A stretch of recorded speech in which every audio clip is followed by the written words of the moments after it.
Antonio Trillanes, mga kababayan, sa DILG, a fund 20 million bounty for Bato de la Rosa arrest. Ayan. Tingin nyo, mga kababayan, kapag pinatungan ng ulo ni Bato de la Rosa, may tuturo na po yan.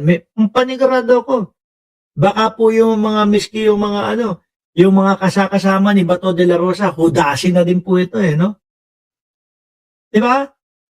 Kasi, iisipin lang naman nila, naku, etong kasama ko pugante na. Di kalaunan, mahuhuli, maaaresto naman din to. Hindi naman habang buhay na makapagtatago ito. No? So, kung maglalagay o naglagay, si John Vic Remulla ng 20 milyong piso sa ulo ni Bato de la Rosa, siguro sasabihin ng mga kasama niya, ako na magtuturo dito. Ganun naman din Ano po, pinapatagal lang nitong si Bato yung kanyang pagtatago. Pero ang ending nito, ano din to, mahuhuli din ito. Kaya ituro ko na lang. Di ba? Ituro ko na lang. May 20 milyones pa ako. Tapos, saka ka magano, saka ka pagkalayo-layo. No? Yan naman si Bato de la Rosa. Lilitisin naman yan doon sa sa ICC Di ba? Di kapag hindi talaga guilty, o di acquitted, laya. Sabi ni Berta, 30307, may magtuturo dyan basta walang protector na mataas na opisyal ng PNP, military. Sabi dito ni former Senator Antonio Trillanes IV, urged the Department of Interior, local government, ito yung pambulaga kay Bato, to offer at least 20 million bounty for the arrest of Senator Ronald Bato de la Rosa, who is reportedly in hiding to avoid arrest warrant issued by International Criminal Court. Putik na to si Bato, ang yabang-yabang pa dati. Pasigaw-sigaw pa, gigil na gigil pa. Come on, Mr. Trillanes, make money. Tapos tago lang din pala ang gagawin. Hindi naman din pala marunong humarap, hindi pala kaya pangatawanan. Di ba? Hindi pala kayang pangatawanan, mga kababayan. Puro yabang lang. Ganyan yung sinasabi natin na napapansin natin doon sa mga DDS po, mga kababayan. Puro yabang, puro angas. Tapos kapag nandiyan na yung oras, petsa, panahon na kailangan na nilang harapin yung mga paghahamon nila, wala na. Di ba? Hindi na kayang panindigan yung mga sinasabi. Tuloy. Sabi, pera, pagka pera daw, sasali ang mga DDS, pati yung mga DDS, ituturo na si Bato de la Rosa. Malamang ho yan, no?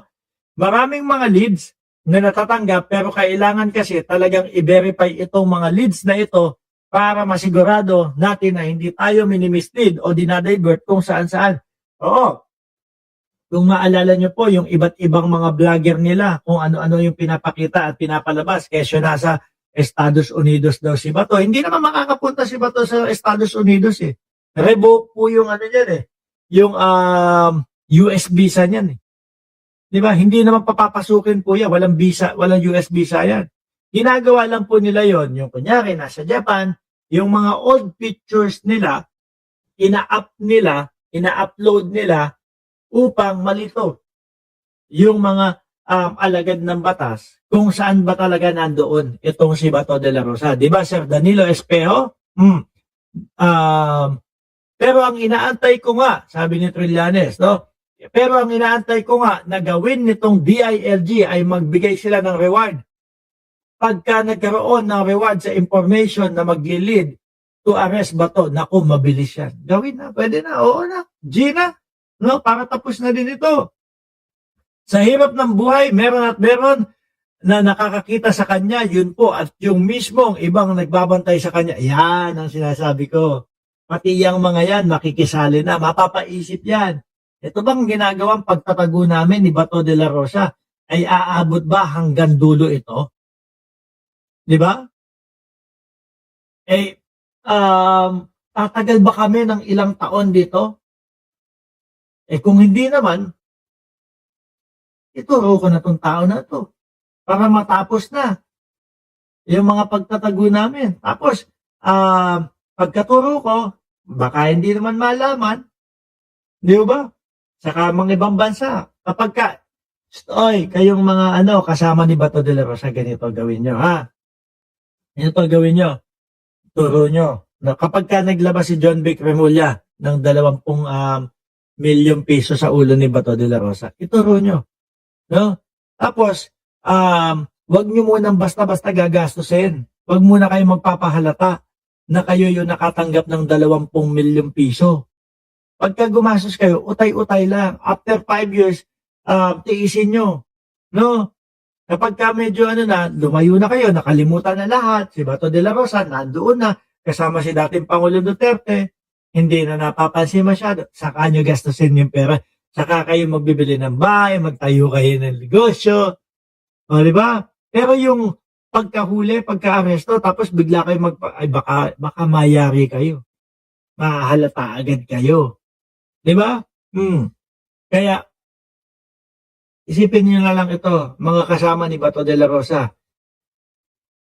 Mahuhuli at mahuhuli din yan eh. Hindi naman makakapagtago ng forever yan eh. Ano? Kaya isipin niyo, ayan na, nasa harap na. Pag nagbigay ng 20 million, ayan na, nasa harap na.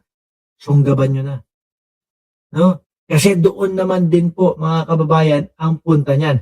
Sabi ni Birahan PH, may birahan na tayo mamaya, 2:00. Mga boss, sabi ni Jordan G. O, ayan, anong oras na ba? 11:30, o, 2:00. 2:00 naman. Ba't ang gulo ng oras? Nung dati ay gabi, ngayon 2:00 naman. Anyway yun, sa hirap ng buhay, o yan, tuloy. Ngayon, puntahan ho natin muna si Rodante Marcoleta ho, mga kababayan. Ano? Si Rodante Marcoleta, may iniebas po dito, may sinasabi, mga bossing, na meron daw po tayong aabangan sa Huwebes ho. Kasi ngayon, Miyerkules ng dyan, umaga dyan sa Pilipinas, di ba? Bukas daw, meron tayong aabangan na Senate Green Committee po, mga bossing. O, eto, pakinggan nyo ho. Naman ang magpapatawag ng Blue Ribbon Committee. Ayun, sila naman daw po ang magpapatawag ng Blue Ribbon. Ibig sabihin, parang ina-acknowledge na Blue Ribbon Committee. Yung kila Sherwin Gatchalian, di ba? Kami naman po ang magpapatawag ng Blue Ribbon Committee. Di ba? Ina-acknowledge na din na Blue Ribbon Committee. Kami naman po ang magpapatawag ng Blue Ribbon Committee. O, ganun yung sabi ni Marcoleta eh. No? O, game. Susunod na Webes, kami naman ang magpapatawag ng Blue Ribbon Committee. Meron pong bago. Bakit? Hindi naman, kami Gago din yung kausap ni Marcoleta. Nagalit tuloy. Ay, meron po bago. Napasigaw tuloy si Marcoleta. Sabi, tingnan. Meron pong bago. tawag ng Blue Ribbon Committee. Meron pong bago. Bakit? Hindi naman, kami Napasigaw tuloy si Marcoleta. Kami naman yung legit